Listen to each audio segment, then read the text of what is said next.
Sa? Sige, Master. Nakakatawa minsan, di ba?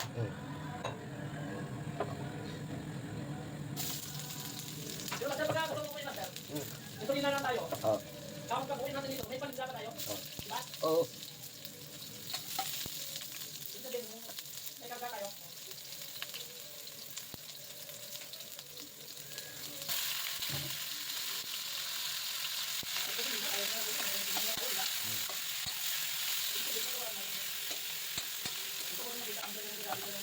Kasi hindi, kabahan natin yun eh. Kita natin yung discussion dito natin ba? Para hindi sabihin. Matuwa, di ba? Kasi nakulang natin na kahit naman. Baka mga January, February kukunin yun. Kasi ito magkago, Master eh. Kasi wala na akong bayaran sa every month sa kada buwan. Kasi papasok na sa tubo. Cargo. Gusto mo, sali na kita eh. Kinausap ko sila na ipasok mo si Natir sa tubo. Wala ka na dapat bayaran Master ng buwan. Kumita ka pa. Cargo ba, cargo? Sino pa naman tayo mag-amay? Ikaw ako sundalo dati. Ikaw, ako nila kalitan. Pero yung anak ko kasi Master, yung asawa, malupit sa sakyan.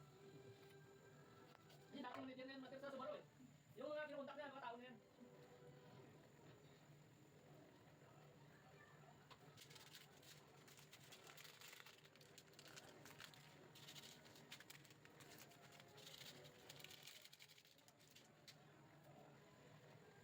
Yan taga mana ng luto, Master. Pero malaki ko siya, Master, no? Tangkat pa. Pero pag nagsundalo yan, Master, pag pumasok sa mimi, bawas na katawan. Dito mo lang. Basketball jogging lang. Huwag lang mag-gym. Basketball jogging. Yun ang pinaka-labis na stamina. Pero nasa mo ka matindi training, rigid training. Ibig sabihin, kung nakatindi ka dyan, panalo ka na sa lahat na exercise dyan. Kasi kaya na katawan mo, ano eh, olibag lahat na exercise. Baka hindi ka lang dyan, panalo ka na. Kasi yung katawan mo kasi, kailangan mo mental stamina eh. Kaya yung lahat na training kasi, lahat na exercise, panalo yung mga payat eh. Payat. Nahirapan ng mga malaking katawan.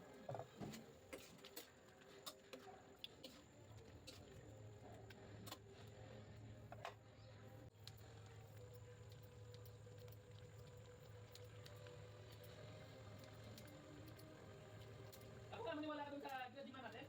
Umabot ako ng 1 month siyam. Matagal na yun ha, matagal na yun. Kaya anak, mag-jogging na rin ha. Huwag ka na mag-gym na. Jogging. Huwag ka na mag-gym kasi ang sa gym kasi walang export na araw eh.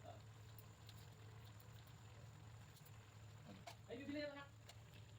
Usap ko na kung kaya mo na mga 30, 40 hanggang 50. Kasi sa